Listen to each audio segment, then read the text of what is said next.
My name is Courtney Rupp. Welcome to our Children's Memorial Herman Facebook Live event here in the Fetal Center. I am the practice manager here with the Fetal Center, and today, October 25th, is World Spina Bifida Awareness Day. So we are here with Dr. Kenneth Moise, co-director of the Fetal Center at Children's Memorial Herman Hospital, and also professor with the Obstetrics, Gynecology, and Reproductive Sciences Department at McGovern Medical School with UT Health. Honored to have him here. We are here to talk to you about spina bifida, give you kind of a tour through the Fetal Center so you can better understand the patient experience when they come in to have an evaluation here with our group. So we're going to kind of start walking on through, and we're going to also have some talking points with Dr. Kenneth Moise. Well, welcome. My name's Ken Moise. I'm one of the maternal-fetal medicine specialists here at Memorial Herman Hospital, and I have a special interest in the spina bifida program. Spina bifida is a pretty common problem in pregnancy. In Texas alone, there's probably 150 babies born every year with spina bifida. Nationally, probably 1,500 babies are born every year with spina bifida. So it's a fairly common thing that we run into. It can be picked up quite easily in pregnancy when women have an ultrasound at about 5 months. It can be routinely picked up. And then mom's faced with some dilemmas on what to do. Today, we can do a whole lot more than we could even 10 or 15 years ago. Today, we can talk to patients about possibly even having fetal surgery to fix spina bifida, if you would, and improve a baby's outcome. Babies don't die from spina bifida, but they have a lot of morbidity. And so they have trouble walking, they have trouble with bowel and bladder control, they have trouble with hydrocephalus. And yet, with fetal surgery, we're able to change that a bit, and we have twice as many babies that can walk without assistance after fetal surgery, and we have fewer babies that need a shunt. About half as many babies need a shunt. So that's a big improvement in pregnancies complicated by spina bifida. Fetal surgery isn't for everybody. We have some pretty strict criteria for who is a candidate for fetal surgery, but everybody should be talked to about fetal surgery, so at least they know if their child has spina bifida, what's the future and what can be done. I think we're going to move through the tour, and I'm going to introduce you to Erica Rosales, who's with us, who's our clinical nurse, and she would be the first person that a spina bifida patient or a doc might talk to about whether the patient's a candidate for fetal surgery. And I'll let Erica take over and tell you what happens at that point in the process. So at the time that I speak with a potential patient, a lot of doctors ask what's the criteria. So I give them, information on what the criteria is to meet for potential fetal surgery. They send a referral, and we do have a preliminary screening form that we fill out once we speak to the patient. I'm the patient's first point of contact once they've received that diagnosis. At that time, the patient is filled with so many emotions, has so many questions regarding the diagnosis. Even though a lot of people may know what spina bifida or have heard of spina bifida, they don't know exactly what it is. So I talk to the patient. Usually that phone call is at least 1 hour long because I'm basically counseling them, giving them information, and screening them at the same time. At that time we typically get them scheduled as well. So that call is very, very important to them because they're waiting by the phone for that phone call from the Fetal Center.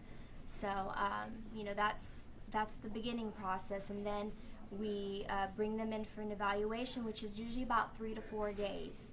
A lot of our patients are coming from out of town, so they have to make plans to come here to Houston. I mean, we've had people coming from, the closer states like Oklahoma, but then we also have had patients coming from areas like Hawaii because their husbands are stationed there. So they get here, we get them evaluated, and I'm their guide, their go-to person throughout the whole process.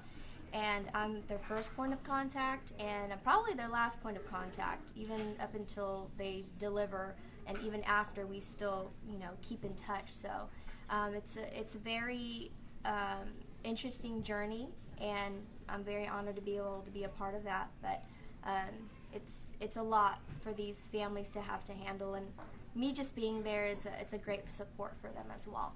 So. Awesome. Thank you, Erica. I think think one other thing that is really important about having a dedicated nurse navigator for our patients with spina bifida is that moms, when they're referred into the fetal center, they don't really have a way to call up their mom, their sister, their best friend, and to ask about their experience with that diagnosis. They really don't have that support group, and that's what we are in the fetal center, and that's what our nurse Erica is. And I think that that's really important. They become a cornerstone for these mothers throughout their evaluation process, throughout the surgery, throughout the healing process, and then on even into delivery and the postnatal period. So thank you very much for speaking. You're valued. All right, come right on in here. We're going to take you into what we like to call the reading room, but also I think is our think tank area for Fetal Center. It's where all of our physicians evaluate our patients, read ultrasound images. This is Dr. Saul Snoweyes. He's one of our maternal fetal medicine specialists. And we also have, again, Dr. Kenneth Moise. So I'm going to go through a few different questions with you guys in here. When the patient first gets here, they've already had a preliminary diagnosis of spina bifida, but we have to refine that diagnosis. And so what Sal and I do is start with an ultrasound. So we do a very sophisticated ultrasound to attempt to determine where the spina bifida is, and are there any other complications, other problems with the baby. It's the very first process to begin it. After we finish the ultrasound and we determine where the spina bifida is located to see if the patient might be a candidate for fetal surgery, we sit down with the patient and we go through a pretty extensive counseling session about spina bifida, about fetal surgery. I'm going to let Sal talk about kind of some of the things he talks about and show you some of the models we use to talk to the patient. But Sal? So I think we try to break it down into components of the patient. Embryologically, we use our spine model to explain how it's a two-hit hypothesis with the bony lesion leading to exposure to the neural elements, leading to the damage to the nerve roots, and leading to the musculoskeletal abnormalities. But then I think what's also just as important from the benefits of surgery, we have to explain what's happening in the head, and we use our mold of the ventricular system within the brain and our brain model to kind of put it all together to kind of explain how all of this connects. And even though we don't know the exact mechanism of what causes the swelling in the brain, the hydrocephalus, kind of talk to the patients about the consequences of that and the implications for birth, after birth, and treatment for the baby and the long-term consequences. So kind of puts it in a 3D context. It's much easier for patients to understand, and kind of breaking just down the underlying abnormality helps them. So that consultation takes over an hour. So we're actually sitting in a room with the patient and their family with all these models, and we're explaining spina bifida from the beginning. So here's what we think your baby has, here's the level of the problem, here's what hydrocephalus means, and we're sort of taking the patient step by step through what spina bifida means, and just sort of introducing the topic. These are folks that have been on the internet, try to find information. Usually they don't have great information. And then we start talking about the fetal surgery. And at that point, we're still gathering information to see if they're a candidate or not, but we begin to talk about some of the risk. And maybe you could talk about some of the risk to mom and the baby. Yeah, so I mean, we're very, as Dr. Moise said, I think, going through this is the first kind of 15, 20 minutes, kind of explaining what's going on. And the big thing is are you a candidate? Do you want to be a candidate? And the implications. And I think it's very easy to say, hey, we just want to do this cool surgery, but it's not right for every patient. From the maternal side, it's a major surgery, does have complications, anywhere from bleeding, infection, post-op thrombosis. It requires a high degree of participation in the program. The patient is not going to be able to move much.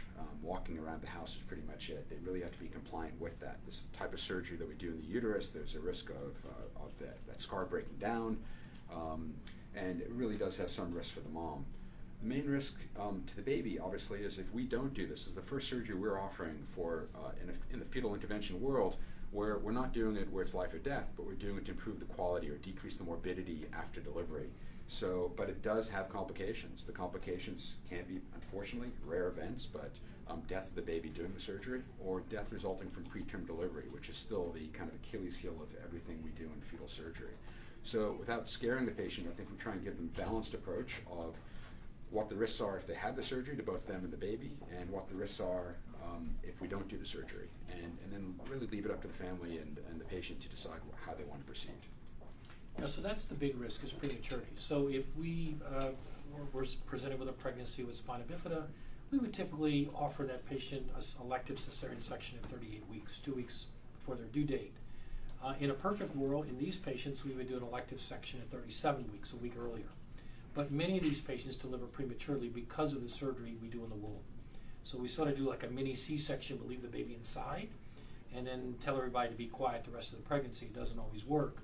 And so in essence, the average time these babies deliver is between 34 and 35 weeks. So prematurity is the big problem we haven't figured out. As Dr. Snowweiss said, that's the Achilles heel of any fetal surgery, especially this type of surgery, because it's such a big surgery in the womb. We also have to talk to the mom when we make this incision, what implications are there for other pregnancies, for pregnancies after this? So we have that discussion too. And they ultimately, after several days of counseling, leave our institution, go home, think about it, call us back and decide, do they want the surgery or not? We typically do the surgery before 26 weeks. We like to do it around 24 to 25 weeks gestation. And then the patient has to, as we talked about, make a commitment to basically stay at bed rest for the remainder of the pregnancy. So that's a big decision to make, both related to the risk and the commitment to a lifestyle change for the rest of the pregnancy. Perfect. But maybe y'all can speak to for a moment about really what makes the Fetal Center unique with all the other subspecialists that they're able to meet with during the evaluation process here at Children's Memorial. So who else do you meet with besides So I mean, just us? It's truly a multidisciplinary team. There's the normal surgical stuff, so they're going to meet with us, they're going to meet with pediatric surgery, who obviously we partner with in all our fetal procedures. They're going to meet with neonatology to talk about the postnatal management, obviously the risk of prematurity, what that means at different gestational ages.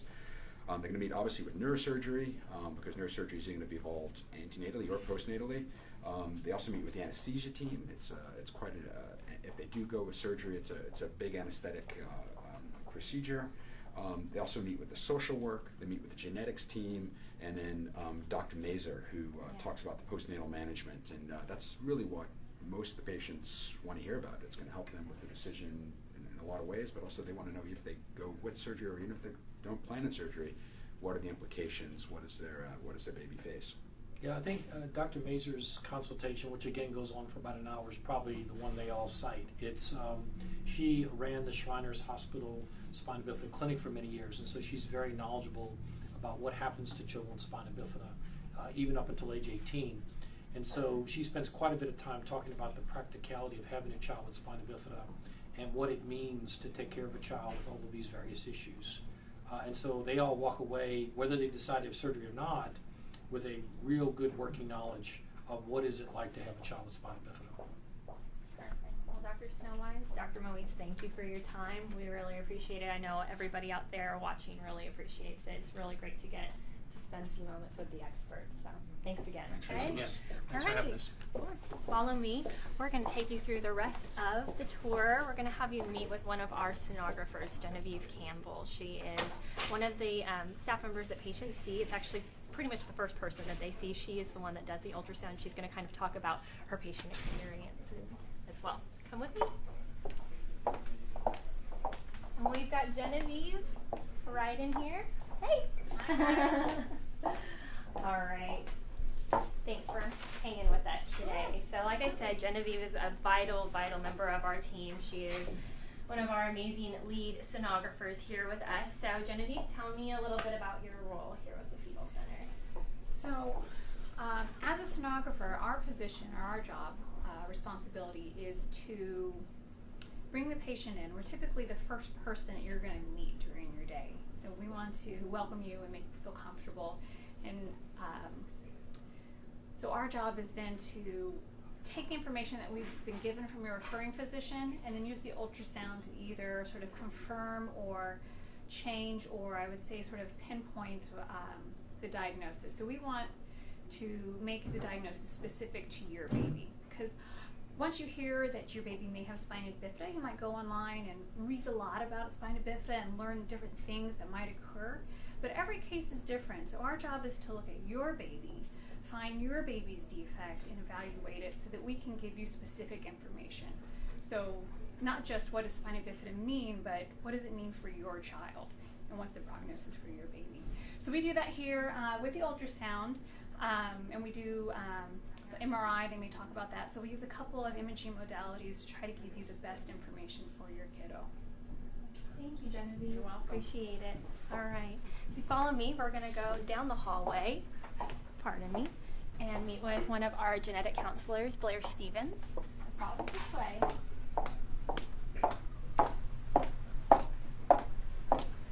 Hey, Blair. Hi. How are you? Come on in. All right, I'll grab a seat with you. So Blair Stevens is one of our genetic counselors here with UT Health, and she's going to kind of talk about the role of genetic counseling with these patients that come in for evaluation for spina bifida, both for surgical repair and those that are non-surgical candidates. Each one of our patients that comes in with this diagnosis meets with one of our dedicated genetic counselors, and they are a wealth of knowledge. So without further ado, kind of tell me about your role at the Fetal Center. Sure. So genetic counseling is important for our patients because we know that there are many causes of spina bifida, so we really focus on the question of what caused spina bifida for this particular family. And that's really important because if we understand the cause, we can better predict the prognosis. We know that some families with spina bifida, it's due to an underlying genetic condition, and if a baby has an underlying genetic condition, that can increase our concern for other birth defects, other health problems, developmental disabilities, and that can be important information for a family to understand. Fortunately, most babies with spina bifida do not have a genetic condition, and we don't truly understand the cause of their spina bifida, so we're still learning more through research. But if we understand the underlying cause, we can also help predict what the recurrence risks are. So that would be the chances of a future pregnancy or a future child in the family having spina bifida as well. And many families, while that's not their primary focus on their visit to the fetal center, it's something that they certainly worry about in future visit or future pregnancies. Yeah. Due to the possibility of these genetic conditions that can affect these babies, we do offer genetic testing to all women that come through our fetal center. Genetic testing is always optional, and it can be done in a number of different ways, from blood work to invasive procedures. And so there's risks and benefits to doing testing, and we review all of those risks and benefits with our families and help support their decision for testing either during the pregnancy, or some will elect to wait until after pregnancy. Awesome. Thank you so much. This is great. Well, that concludes this portion. Stay tuned. We have an in-depth interview coming up with Dr. Kojin Sao, one of our pediatric surgeons here with the department. And for those of you watching, feel free to text in or message in the questions that you might have for Dr. Sao during that interview, and we will get that going here in just a few minutes, so stay tuned. Thanks for watching.